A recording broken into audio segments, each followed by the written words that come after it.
Welcome to V9 news. నేను మీ Pravalika. Banking రంగం అంటే ఏంటి, ఈ బ్యాంకింగ్ రంగం ఎలా పనిచేస్తుంది, ఈ బ్యాంక్లో ప్రాసెస్ అనేది ఎలా ఉంటుంది అనే విషయాలను మనకు తెలియచేయడానికి IndusInd bank regional sales manager ప్రస్తుతం మనతో ఉన్నారు. వారిని అడిగి మరిన్ని విషయాలు తెలుసుకుందాం. నమస్తే సార్. నమస్కారం అండి. నా పేరు మిర్యాల మోహన్ బాబు. దేవరకొండ, నల్గొండ డిస్ట్రిక్ట్ నా బర్త్ ప్లేస్ అండి. అండ్ మా ఫాదర్ బిజినెస్ ఫ్యామిలీ. టోటల్గా ఇతను మాకు క్లాత్ మర్చెంట్ మా ఫాదర్. నాకు ఇద్దరు బ్రదర్స్, ఇద్దరు సిస్టర్స్ ఉన్నారు. బ్రదర్స్ ఇద్దరు కూడా బిజినెస్లోనే ఉన్నారు. They engaged in the business Devarakonda. And sisters ఇద్దరు కూడా married, Mahabub Nagar district. And నాది 2001లో మ్యారేజ్ అయిందండి. నాకు వైఫ్ అండ్ 3 daughters ఉన్నారు. అంటే ఇక్కడ ఇద్దరు ఉన్నారు. 3 daughters కూడా వాళ్ళు ట్రిప్లెట్ అండి. కౌల పిల్లలు, ముగ్గురు కౌల పిల్లలు. లక్ష్మీ, దుర్గా, సరస్వతి వాళ్ళ నేమ్స్. ఓకే, చాలా బాగున్నాయి పేర్లు. They are studying 10th class now. Okay, మీరు ఎంతవరకు చదువుకున్నారు? మీ స్కూలింగ్ అనేది ఎలా జరిగింది? నా స్కూలింగ్ వచ్చి 7th వరకు నేను దేవరకొండలో చదవాలండి. Primary school, upper primary school వరకు దేవరకొండలో చదివాను. 7th క్లాస్లో నేను తాలూక్ ఫస్ట్ రావడం వల్ల నాకు ఒక మంచి ఆపర్చునిటీ వచ్చింది.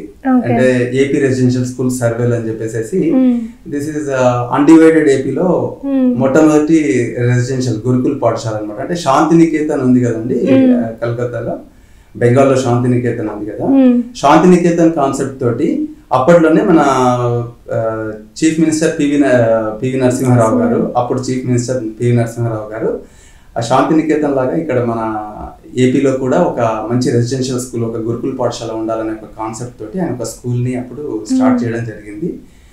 ఆ స్కూల్ అనేది ఒక చాలా one of the great school అండి. ఇప్పటికి కూడా ఏ స్కూల్ కూడా దాని మీద కంపారిజన్ రాకపోవచ్చాము, ఎందుకంటే ఆ స్టాండర్డ్స్ అవన్నీ అలా ఉంటాయి. అయితే ఆ స్కూల్లో ఆపర్చునిటీ రావాలంటే అన్ని టీక్యూస్ లో కూడా ఫస్ట్ 4-5 ర్యాంక్స్ ఇచ్చిన వాళ్ళకి మాత్రం ఎంట్రన్స్ రాసే అవకాశం ఇస్తారు. యాక్చువల్లీ ఆ టైంలో నాకు అవి ఎంట్రన్స్ ఎలా రాయాలి ఆ కాన్సెప్ట్ కూడా ఎక్కువ తెలియకున్నా కూడా బేసికలీ ఆ ఆపర్చునిటీ రావడము, ఆ ఎంట్రన్స్ రాయడము, నాకు కొంతమంది టీచర్స్ మంచి కోఆపరేట్ చేస్తే నేను అందులో అంటే ఓన్లీ 36 సీట్స్ ఉంటాయి అన్నమాట. టోటల్ 500-600 మెంబర్స్ కాంపీట్ చేస్తారు, టాపర్స్. నేను అందులో రావడము 8th క్లాస్ నుండి 10th క్లాస్ వరకు ఆ సర్వేల్, ఏపీ రెసిడెన్షియల్ స్కూల్ సర్వేల్లో చదవడం జరిగింది. సర్వేల్ అంటే అది మీరు వినే ఉంటారండి, చాలా one of the popular school. అందులో చాలా మంది చాలా హై ప్రొఫెషనల్స్ కూడా ఆ స్కూల్ బర్త్నిచ్చింది.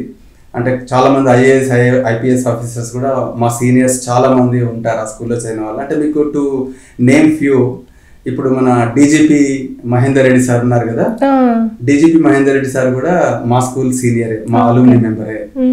అండ్ ఐపీఎస్ నాగిరెడ్డి గారు అయితే, అండ్ ఐఏఎస్ బుర్రా వెంకటేశం గారు tourism secretary, and Surendra Mohan governor వాళ్ళ పర్సనల్ సెక్రటరీ. వీళ్ళందరూ కూడా మా స్కూల్ సీనియర్ పూర్వ విద్యాలయం అని చెప్పుకోవడానికి చాలా గర్వకారణంగా ఉంటుంది. అంటే ఎందుకంటే ఆ స్కూల్ అనేది మాకు అలాంటి డిసిప్లిన్ నేర్పింది, అలాంటి వాల్యూస్ ని నేర్పింది.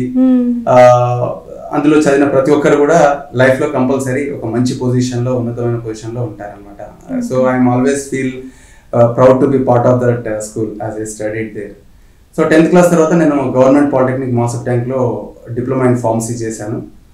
తర్వాత నేను ఉస్మానియా యూనివర్సిటీ నుండి బిఎస్సి అండ్ మాస్టర్స్ కూడా, ఎంఎస్సి కూడా ఉస్మానియా యూనివర్సిటీ నుండి చేశానండి. తర్వాత ఇంకా ఎంబీఏ కూడా చేశాను. అది జాబ్ చేస్తున్నప్పుడు పార్ట్ టైం జాబ్గా చేశాను, పార్ట్ టైం కూడా చేశాను. మీ ఫ్యామిలీ బ్యాక్గ్రౌండ్ చూసుకుంటే మొత్తం బిజినెస్ పీపుల్ ఉన్నారు, అండ్ మీకు జాబ్లోకి రావాలని ఇంట్రెస్ట్ ఎలా వచ్చింది? ఇదేంటంటే ఫస్ట్ ఆఫ్ ఆల్ ఏంటంటే, నాకు మా ఫాదర్కి ఇంట్లో ఎవరైనా జాబ్ చేయాలనేది ఆయనకు ఒక డ్రీమ్. కాకపోతే మా బ్రదర్స్, సిస్టర్స్ అంతా కూడా ఎడ్యుకేషన్లో మామూలుగానే ఉండే. అయితే నాకు మాత్రం అక్కడ ఫస్ట్ నుండి కూడా నేను స్టడీస్లో 6th, 7th నుండి కూడా మంచి చదివేవాడిని. అప్పటి నుండి కూడా మా ఫాదర్ నన్ను ఎంకరేజ్ చేసేవాడు, నువ్వు ఎలాగైనా మంచి జాబ్ చేయాలని చెప్పేసి నన్ను ఎంకరేజ్ చేసేవాడు. సో తద్వారా నాకు ఆ సర్వేల్ సీట్ రావడం కూడా, అక్కడ ఏంటంటే అక్కడ పోయిన తర్వాత కంప్లీట్లీ చేంజ్డ్ అనమాట.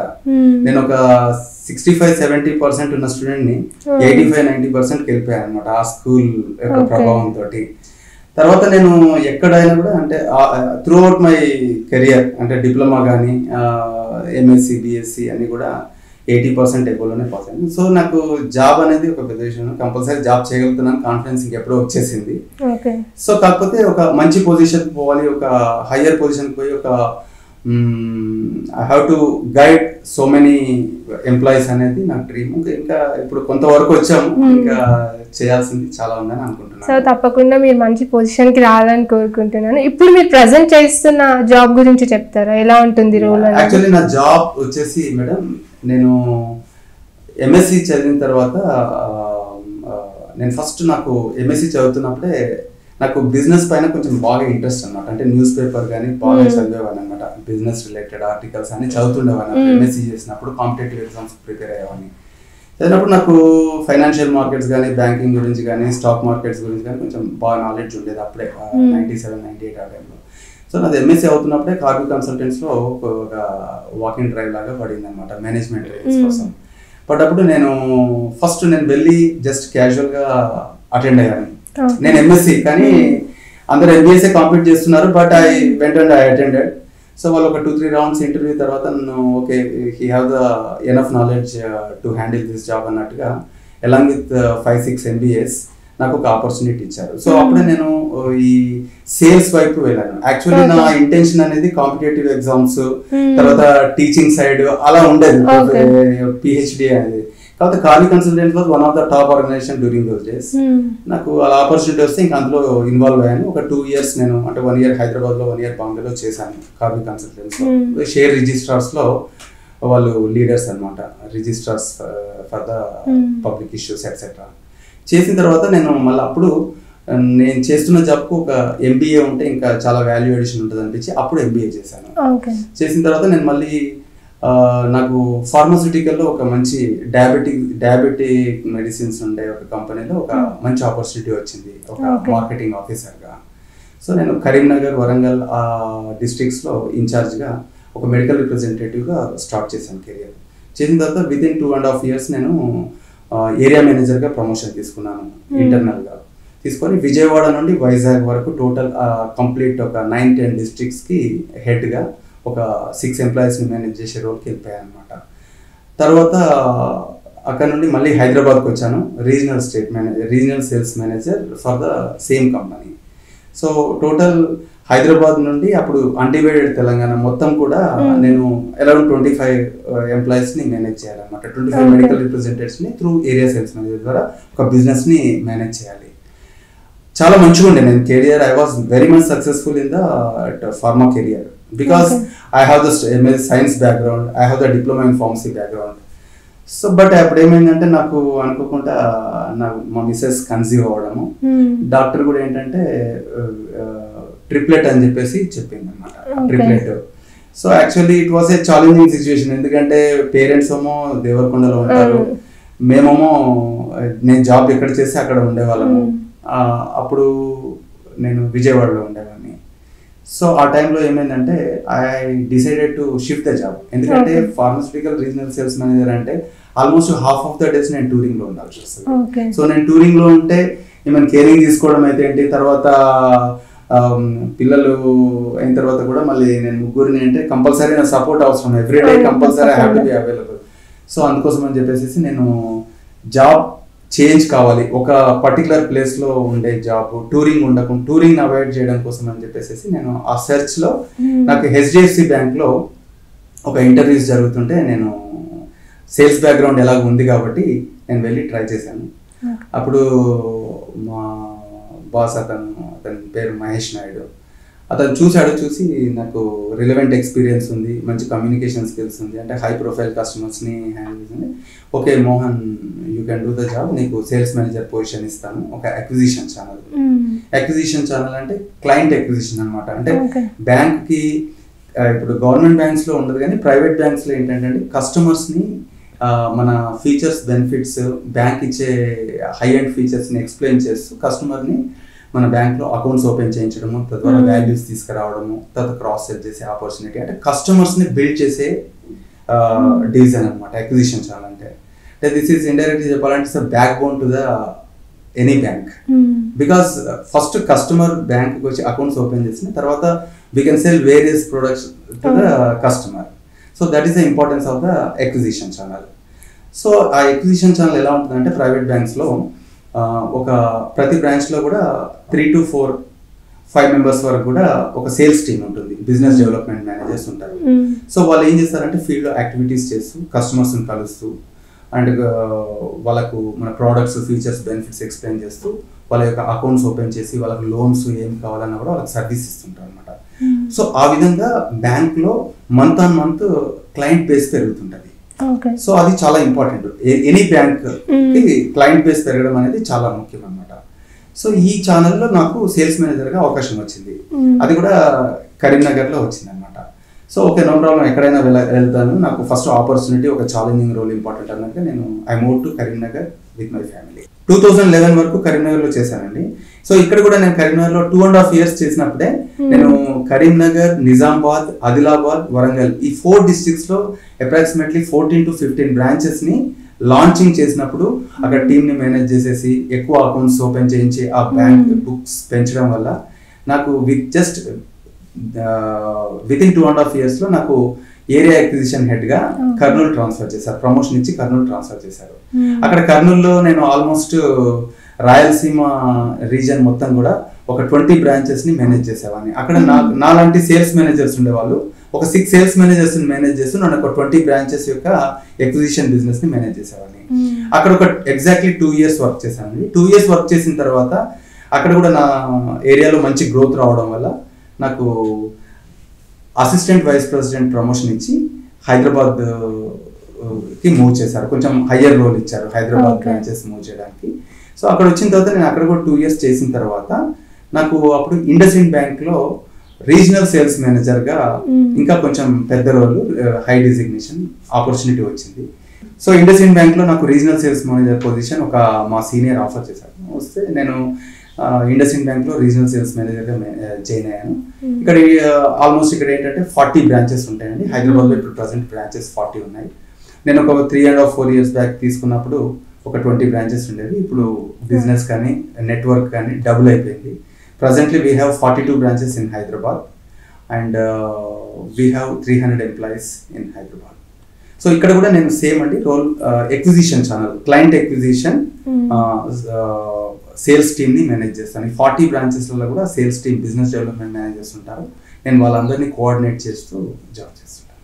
ఓకే, మీరు చెప్పినట్టుగా ఇంకా మార్కెటింగ్ అంటే చాలా ఛాలెంజింగ్ రోల్. అండ్ ఇక్కడ మీరు చాలా చిన్న పోస్ట్ నుంచి ఇప్పుడు రీజనల్ సేల్స్ మేనేజర్ అంటే అది చాలా గ్రేట్ విషయం.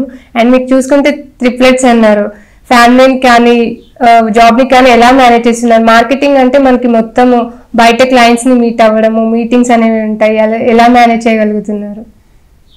సో ఇక్కడ ఏమైందంటే మేడం, నేను ఫస్ట్ నుండి కూడా నా స్టెప్ పడడమే సేల్స్ లో పడింది. అది ఒక విధంగా ఏంటంటే నేను ఒక ఆపర్చునిటీ అనుకుంటున్నాను. జనరల్ గా చాలా మంది ఏంటంటే సేల్స్ అంటే భయపడుతుంటారు. ఇప్పుడు ఈవెన్ ఈ రోజు ఈవెన్ టుడే నేను ఎవ్రీ వీక్ ఒక 10 members దాకా ఇంటర్వ్యూస్ తీసుకుంటుంటాను బిజినెస్ డెవలప్మెంట్ మేనేజర్స్ ని రిక్రూట్ చేయడానికి. చాలా మంది కూడా ఏంటంటే వచ్చి ఫస్ట్ అడిగే క్వశ్చన్ ఏంటంటే, సరే ఏదైనా కూర్చునే జాబ్ ఉందా, ఏదైనా టెలికాలింగ్ జాబ్ ఉందా అంటే ఈజీగా ఉండాలని కోరుకుంటారు. కానీ ఈజీగా ఉండేదాంట్లో ఇందులో కూడా డెవలప్మెంట్ ఉండదు. సేల్స్ అనేది చాలా ఛాలెంజింగ్ గా ఉంటుంది, కష్టంగా ఉంటుందండి. కానీ సేల్స్ లో కనుక ఒకసారి సక్సెస్ అయితే చాలా గ్రోత్ ఉంటుంది. తర్వాత వాళ్ళు సేల్స్ లో సక్సెస్ అయిన ఏ పర్సన్ అయినా కూడా పర్సనల్ లైఫ్ లో చాలా సక్సెస్ అవుతాడు. లైఫ్ లో ఎంత డిఫికల్టీస్ వచ్చినా కూడా ఫేస్ చేయగలుగుతాడు. This is one. నేను అదే డైజెస్ట్ చేసుకున్నాను. నేను ఛాలెంజింగ్ గా తీసుకున్నాను, గ్రో అవుతూ పోయాను. ఎక్కడ కూడా వెనక్కి తిరిగి చూడలేదు. ఏ ఫీల్డ్ ఉన్నా కూడా, ఫస్ట్ ఫార్మా ఉన్నా, తర్వాత బ్యాంకింగ్ ఉన్నా, ఏదైనా కూడా సేల్సే. కస్టమర్ ని కలవాలి, కస్టమర్ యొక్క రిక్వైర్మెంట్ ఏంటో అర్థం చేసుకోవాలి, కస్టమర్ కావాల్సిన ఆప్షన్స్ మనం ప్రొవైడ్ చేసేసి కస్టమర్ నీడ్ ని సాటిస్ఫై చేయగలిగితే మనం సేల్స్ లో సక్సెస్ అవుతాం. ఈ చిన్న టెక్నిక్ ని కనుక నేర్చుకుంటే ఎవరైనా కూడా సేల్స్ లో సక్సెస్ కావచ్చు. ఇప్పుడు ఇక్కడ నాకు ఛాలెంజింగ్ ఏంటంటే ఫస్ట్ ఏదైనా కూడా చేసేవాళ్ళు ఇప్పుడు ఒక నెక్స్ట్ లెవెల్కి వెళ్ళిపోయిన తర్వాత, ఒక ఏరియా మేనేజర్, రీజనల్ మేనేజర్, ఇంకా పై పొజిషన్స్కి వెళ్ళిన తర్వాత గ్రౌండ్ లెవెల్లో ఉన్న వాళ్ళు ప్రాపర్గా వర్క్ చేయడం అనేది చాలా ఛాలెంజ్. ఎందుకంటే మనం చేసాము, పైకి వచ్చాము, అది వేరే విషయం. కానీ ప్రస్తుతం గ్రౌండ్ లెవెల్లో ఎవరైతే వర్క్ చేస్తున్నారో వాళ్ళని మనము కరెక్ట్గా ప్రాపర్గా రిక్రూట్మెంట్ ప్రాపర్గా చేసి, ట్రైనింగ్ ప్రాపర్గా చేసి, వాళ్ళకి కనుక మనం కరెక్ట్ గైడెన్స్ ప్రొవైడ్ చేసి వాళ్ళతో ప్రాపర్గా రిజల్ట్ రాబట్టగలిగితే మనము సక్సెస్ అవుతాము, కెరియర్లో వాళ్ళు కూడా సక్సెస్ అవుతారు. ఎంటైర్ మార్కెటింగ్ సిస్టంలో ఉన్న సక్సెస్ అంతా దీని మీదనే ఆధారపడి ఉంటుంది. సో నేను with my huge experience of 16-17 years in the sales I'm able to do this and I'm doing it, I'm successful. మీరు ఇంకొక ప్రశ్న అడిగారు ఏంటంటే మీరు ఫ్యామిలీ తోటి ఇలా. ఎస్ అండి, నాకు జాబ్లో కూడా ఆల్మోస్ట్ నియర్లీ 70-80 మెంబర్స్ నేను ఎప్పుడు కూడా మేనేజ్ చేయాల్సి ఉంటుంది. ఈ 70-80 మెంబర్స్ కాకుండా కూడా డిఫరెంట్ ఛానల్స్ తోటి కోఆర్డినేట్ చేయాల్సి ఉంటుంది. మార్నింగ్ టు ఈవినింగ్ చాలా హెక్టిక్గానే ఉంటుంది డే. బట్ ఇంటికి వచ్చిన తర్వాత మళ్ళీ నా 3 daughters కూడా వాళ్ళు నా నుండి చాలా టైం ఎక్స్పెక్ట్ చేస్తుంటారు. ప్రాబ్లీ నేను 7:30-8 అవుతుంది ఇంటికి వచ్చే వరకు డైలీ. మళ్ళీ వచ్చిన తర్వాత నేను కంపల్సరీ వాళ్ళతో ఒక 1.5-2 hours మాత్రం కంపల్సరీ స్పెండ్ చేస్తాను. నాట్ ఓన్లీ స్పెండింగ్ అంటే నేను టోటల్ వాళ్ళతోటి మార్నింగ్ ఒక 1/2 hour వాళ్ళతోటి న్యూస్ పేపర్ డిస్కస్ చేయడం అయితే ఏంటి, తర్వాత వాళ్ళకు actually what is important about this present situation, present general topics వాళ్ళు ఏదైనా సరే వాళ్ళనే చదవమంటాను. వాళ్ళు ఏ డౌట్స్ అడిగితే అది ఎక్స్ప్లెయిన్ చేస్తుంటాను. Minimum 1/2 hour in the morning I will spend with them with the news paper, exclusively news paper. And evening night వచ్చిన తర్వాత వాళ్ళు కంపల్సరీ అలా ఏం జరిగింది డాడీ, ఏంటి విశేషాలు అని అడుగుతారు. ఏదైనా వాళ్ళకి ఏదో ఒకటి వాళ్ళకి షూటబుల్, వాళ్ళకి అర్థమయ్యేది something I will explain. And తర్వాత సండే వచ్చిందంటే మాత్రం కంపల్సరీ వాళ్ళతోటి మినిమం, ఎందుకంటే ఫిజికల్ గేమ్స్ కూడా చాలా ఇంపార్టెంట్ పిల్లలకు. వాళ్ళతోటి వాలీబాల్ కానీ క్రికెట్ కానీ ఏదో ఒకటి వాళ్ళని ఎంటర్టైన్ చేసి కొంచెం ఆడడం చేయడము, వాళ్ళని ఖచ్చితంగా వాళ్ళకి ఒక ఏదో ఒక లెర్నింగ్ నా ద్వారా ఒక అవేర్నెస్ మాత్రం క్రియేట్ చేస్తాను. ఎందుకంటే యాజ్ అ పేరెంట్గా పిల్లలకు అవేర్నెస్ క్రియేట్ చేయకపోతే what is happening out side, ఇవన్నీ మనం అవేర్నెస్ క్రియేట్ చేయకపోతే మనం ఎంత గ్రేట్ స్కూల్స్లో చదివించినా గ్రేట్ కాలేజ్లో చదివించినా they will get lot of confusion once they comes to the actual field. రేపు జాబ్స్లోకి వెళ్ళినప్పుడు కానీ లేకపోతే జాబ్స్ కోసం సెర్చ్ చేసినప్పుడు కానీ వాళ్ళు ప్యానిక్గా ఫీల్ అవుతారు, స్ట్రెస్గా ఫీల్ అవుతారు. ఆ స్ట్రెస్ ఉండకూడదంటే పేరెంట్స్ కంపల్సరీ, నేను అనుకుంటున్నాను పర్సనల్గా, ఐ మే బి రైట్, పిల్లలకు కొంచెం టైం స్పెండ్ చేసేసి వాళ్ళకు వాట్ ఈజ్ వాట్ అనేది ఎంత డీటెయిల్గా చెప్పగలిగితే అంత డీటెయిల్గా మంచిదని అనుకుంటాను. మీరు చెప్పింది కరెక్టే సార్. అండ్ మీరు చాలా డిఫరెంట్ కైండ్ ఆఫ్ జాబ్స్ చేశారు కదా, ఇందులో మీకు ఎక్కువ నచ్చిన వర్క్ ఏంటి? ఇది ఒక యాక్చువల్ చెప్పాలంటే ఇది ఒక very difficult and complicated question అండి. ఎందుకంటే ఫస్ట్ నేను చేసిన జాబ్ ఫార్మస్యూటికల్. ఫార్మస్యూటికల్ ఏంటంటే ఫస్ట్ నేను అదే మెడికల్ రిప్రజెంటేటివా, ఇది నేను చదివిన స్టడీ ఎంఎస్సి పోస్ట్ గ్రాడ్యుయేషన్ 78-79% తోటి ఈ మెడికల్ రిప్రజెంటేటివ్ జస్ట్ డిగ్రీ చేసిన వాళ్ళు కూడా చేస్తారు కదా అని ఫీలింగ్ ఉండేది నాకు ఒక 6 months. కానీ తర్వాత ఏదైనా సరే జాబ్ని మనము మనకున్న నాలెడ్జ్ని అప్లై చేస్తూ జాబ్ని రియల్గా ఎంజాయ్ చేస్తే మన స్పెషాలిటీ ఏంటో ప్రూవ్ చేసుకోవచ్చండి. That's what I personally felt. Yes, medical representatives మీకు కూడా తెలుసు అనుకుంటే చాలా మంది గ్రాడ్యుయేషన్ అయిన తర్వాత మెడికల్ రిప్రజెంటేటివ్ కమ్యూనికేషన్ స్కిల్స్ ఉంటే ఆటోమేటిక్గా వచ్చేస్తుంది. బట్ నాకు సైన్స్ బ్యాక్గ్రౌండ్ ఉండడం వల్ల, ఫార్మసీ బ్యాక్గ్రౌండ్ ఉండడం వల్ల ఏవైతే ఇన్సైట్స్ ఉంటాయో మెడికల్ రిప్రజెంటేటివ్ అంటే ఒక product, suppose cardiology products, diabetology products నేను డీల్ చేశానండి. యాక్చువల్ అది కొంచెం కాంప్లికేటెడ్ సబ్జెక్ట్, ఎందుకంటే హార్ట్ ఎట్లా పనిచేస్తుంది, like arteries and veins blood flow ఎలా ఉంటుంది, హార్ట్ డిసీజెస్ ఎలా వస్తాయి, ఇలాంటివన్నీ ఒక కాంప్లికేటెడ్ సబ్జెక్ట్ అనమాట. అయితే ఈ సబ్జెక్ట్ని మామూలు వాళ్ళు అర్థం చేసుకున్న దానికంటే కూడా నాకు సైన్స్ బ్యాక్గ్రౌండ్ ఉంది కాబట్టి బాగా అర్థం చేసుకున్నాను.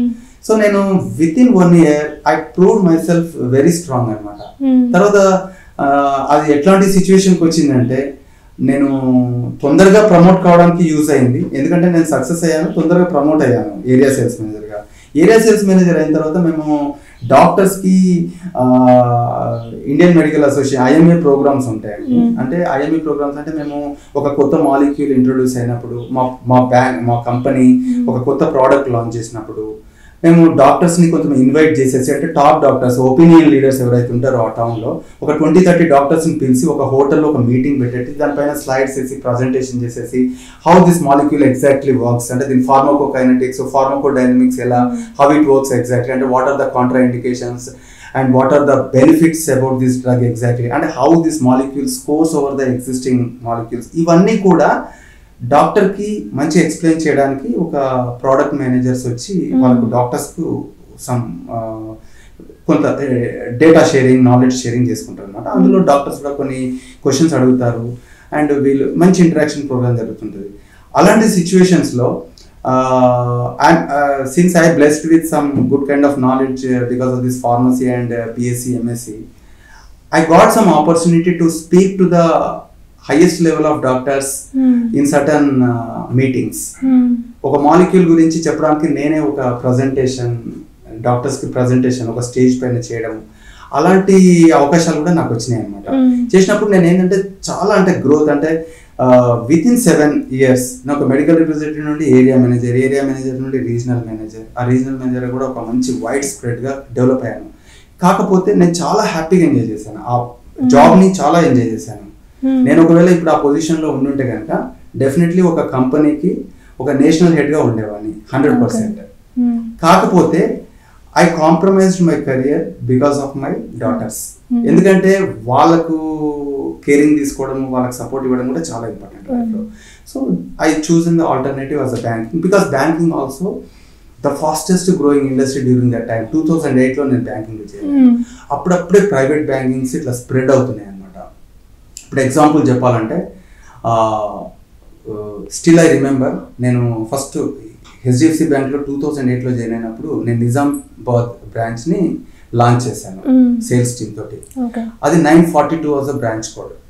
సో నేను హెచ్డిఎఫ్సి నుండి బయటకు వచ్చేటప్పటికి 2015లో నేను హెచ్డిఎఫ్సి నుండి బయటకు వచ్చాను, అంటే ఎగ్జాక్ట్లీ ఆఫ్టర్ 7 years. ఈ 7 yearsలో the branch launch number was 4000+. అంటే ఒక 1000 నుండి 4000 అంటే 4-fold. మామూలుగా ఎకానమీ అనేది 7 yearsలో డబుల్ అవుతుండొచ్చు మన ఎకానమీ రఫ్గా క్యాలిక్యులేట్ చేసుకుంటే, బట్ బ్యాంకింగ్ ఇండస్ట్రీ అనేది 4-fold పెరిగింది. ఇప్పుడు ఇంకా ఫాస్ట్ కూడా పెరుగుతుంది. ఎందుకంటే ఇప్పుడే మనకు అన్ని బ్యాంకింగ్లో నెట్ బ్యాంకింగ్ అనుకోండి, డిజిటల్ బ్యాంకింగ్ అనుకోండి, తర్వాత యూపీఐ ఇంటర్ఫేస్ అనుకోండి, ఇవన్నీ కూడా కొత్త కొత్త ఆప్షన్స్ రావడము. తర్వాత ఇప్పుడు everything is going towards the e-commerce. So ప్రతి ఈ-కామర్స్లో కూడా బ్యాంకింగ్ రోల్ అనేది చాలా important. So because of that banking have enough future, ఇంకా ఫాస్ట్గా గ్రో అయ్యే అవకాశం ఉంది. సో కాబట్టి నేను నా అదృష్టం ఏంటంటే నేను 2008లో ఎప్పుడైతే డెసిషన్ తీసుకున్నానో అప్పుడే బ్యాంకింగ్ గ్రోయింగ్ స్టేజ్లో ఉంది. నేను అప్పుడు జాయిన్ అయ్యాను, నేర్చుకున్నాను. నేను కూడా బ్యాంకింగ్ ఇండస్ట్రీ ఎంత ఫాస్ట్ గ్రో అయిందో నేను కూడా అంతే ఫాస్ట్ గ్రో అయ్యాను. కాబట్టి no regrets. Pharma also I enjoyed and banking also I enjoyed very much. And ఇప్పుడు కూడా నాకు ఇంకా చాలా ఫ్యూచర్ ఉందని అనుకుంటున్నాను. ఇప్పుడు తప్పకుండా మీరు ఇప్పుడు చెప్పినట్టుగా డిజిటల్ మార్కెటింగ్ అనేది బ్యాంకింగ్ ఇండస్ట్రీ అనేది చాలా ఫాస్ట్గా గ్రోత్ వచ్చింది. అండ్ ఈ డిజిటల్ మార్కెటింగ్ వల్ల పాజిటివ్స్ ఉన్నాయి, నెగిటివ్స్ ఉన్నాయి. వీటి గురించి ఏమైనా చెప్తారా? ఎస్, టెక్నాలజీ అనేది madam it's double edged spot. అంటే దాంట్లో ఎన్ని బెనిఫిట్స్ ఉంటాయో అందులో అన్ని డిసడ్వాంటేజెస్ కూడా ఉంటాయి. Not only technology madam, anything. ఒక చిన్న ఎగ్జాంపుల్ తీసుకుంటే ఒక యూట్యూబ్ కానీ, ఒక ఫేస్బుక్ కానీ, ఇట్లాంటి సోషల్ మీడియాస్ కూడా దాంట్లో ఎన్ని విధాలుగా మనం అడ్వాంటేజ్ నాలెడ్జ్ గెయిన్ చేయొచ్చు, ఎట్లయితే నెట్వర్కింగ్ సొసైటీలో స్ప్రెడ్ కావచ్చు. మైనస్ పాయింట్స్ కూడా అలా ఉంటాయి. ఓకే, ఇది కూడా డిజిటల్ మార్కెటింగ్ ఈ-కామర్స్ అనేది కూడా, ఈ-కామర్స్లో చాలా ఆపర్చునిటీస్ ఉన్నాయి, చాలా అడ్వాంటేజెస్ ఉన్నాయి, బిజినెస్ ఎక్స్పాన్షన్స్ అనేది చాలా ఆపర్చునిటీస్ ఉన్నాయి. But at the same time definitely because of this technology misuse. ఇప్పుడు ఈ టెక్నాలజీ తోటి మేడం చాలా ప్లస్ పాయింట్స్ ఉన్నాయి, బట్ మైనస్ పాయింట్స్ కూడా డెఫినెట్లీ ఉంటాయి. ఎందుకంటే నాలెడ్జ్ ఉన్న వాళ్ళలో చాలా మంది పాజిటివ్గా వెళ్తారు, కొందరు నెగిటివ్గా కూడా వెళ్తారు. ఇప్పుడు డేటా హ్యాకింగ్ జరుగుతుంది, చాలా లింక్స్ వస్తుంటాయి. ఆ links because of lack of awareness in the people మనం ఎన్నో చూస్తున్నాము. ఇట్లా ఒక లింక్ నొక్కితే టోటల్ అందులో it will go to the other person. అంటే యాక్చువల్ ఒక బ్యాంక్ ఇన్ఫర్మేషన్ కోసం ఒక లింక్ నొక్కితే ఇన్స్టెడ్ ఆఫ్ బ్యాంక్కి పోకుండా వేరే పోర్టల్కి వెళ్ళడము, వాళ్ళు అక్కడ మన డేటాని క్యాప్చర్ చేయడము, లేదంటే వాళ్ళు ఒక ఓటీపీ అడగడము, ఒక బ్యాంకర్స్ లాగా యాక్ట్ చేసి వాళ్ళు మనతో ఓటీపీ తీసుకొని మన అమౌంట్ని మొత్తం చోరీ చేయడము, ఇట్లాంటివన్నీ చాలా జరుగుతున్నాయి. ఎందుకంటే హ్యాకర్స్ కూడా చాలా నాలెడ్జబుల్గా ఉన్నారు. కాకపోతే ఒకటి ఏంటంటే మన జాగ్రత్తలో మనం ఉంటే, మనం కేరింగ్గా ఉంటే ఎలాంటి రిస్క్ అయితే ఉండదు. ఇప్పుడు మేము కస్టమర్స్ అందరికి కూడా బ్యాంక్లో టైం టు టైం మేము వాళ్ళకు ఎవ్రీ టైం మెసేజెస్ పంపుతాము, ఎవ్రీ టైం ప్రికాషన్స్ కూడా ఇస్తుంటాము. వాళ్ళ registered mail, registered mobile number ఏదైతే ఉంటుందో వాటికి మేము టైం టు టైం అంత ఇన్ఫర్మేషన్ కూడా ఇస్తాము. వాళ్ళకి ఏదైనా డౌట్ వచ్చింది అనుకోండి, నాట్ ఓన్లీ దట్ ప్రాబబ్లీ ప్రతి ఒక్కరు కూడా హోమ్ బ్రాంచ్ ఏదైతే ఉంటుందో ఒక రిలేషన్షిప్ మేనేజర్ కూడా వాళ్ళకు అసైన్ చేయబడతాడు. లేదంటే బ్రాంచ్కి, ఏ బ్రాంచ్కైనా పోవచ్చు. ఇప్పుడు టెక్నాలజీ పెరిగిన తర్వాత పాత రోజుల్లో లాగా నీ హోమ్ బ్రాంచ్ ఏదో హోమ్ బ్రాంచ్కి పోతేనే అట్లా కాదు. ఎక్కడైనా సరే నియరెస్ట్ బ్రాంచ్ పోవచ్చు, లేకపోతే వాళ్ళతో రిలేషన్షిప్ మేనేజర్ ఎవరైతే టచ్లో ఉంటారో వాళ్ళకి ఫోన్ చేసి కూడా ఇన్ఫర్మేషన్ తీసుకోవచ్చు. అండ్ ప్రాపర్ సైట్స్ని వ్యాలిడేట్ చేసుకొని ఆ ప్రాపర్ సైట్స్లో పోవచ్చు. ఇవన్నీ కూడా మేము త్రూ మెయిల్స్ ఇస్తుంటాము. ఇవన్నీ మనం ప్రాపర్గా ప్రికాషన్స్ తీసుకుంటే జాగ్రత్తగా ఉండొచ్చు. కంపల్సరీ ప్రతి ఒక్కరైతే చీట్ చేయబడారు కదా మేడం. ఎక్కువ అంటే ఏదైనా యూసేజ్ అయినా మితంగా ఉండాలన్నమాట. ఇప్పుడు ఏదైనా ఫుడ్ మనకు అవసరం ఉన్నంత తింటే హెల్తీగా ఉంటారు. ఈ టెక్నాలజీ అయినా ఈ రిక్వైర్మెంట్ అయినా ఏదైనా అవసరం ఉన్నంత వాడుకుంటే మాత్రం ఏం ప్రాబ్లం ఉండదు. మనకి ఎక్కడైనా డౌట్ వస్తే మాత్రం తప్పకుండా నేను ఇచ్చే సజెషన్ ఏంటంటే ఆ రిలేషన్షిప్ మేనేజర్ కానీ బ్యాంక్ మేనేజర్ కానీ ఎవరైతే మీతో టచ్లో ఉంటారో వాళ్ళతోటి క్లారిఫికేషన్ తీసుకోవడం అనేది మనం సేఫ్గా ఉండడానికి ఒక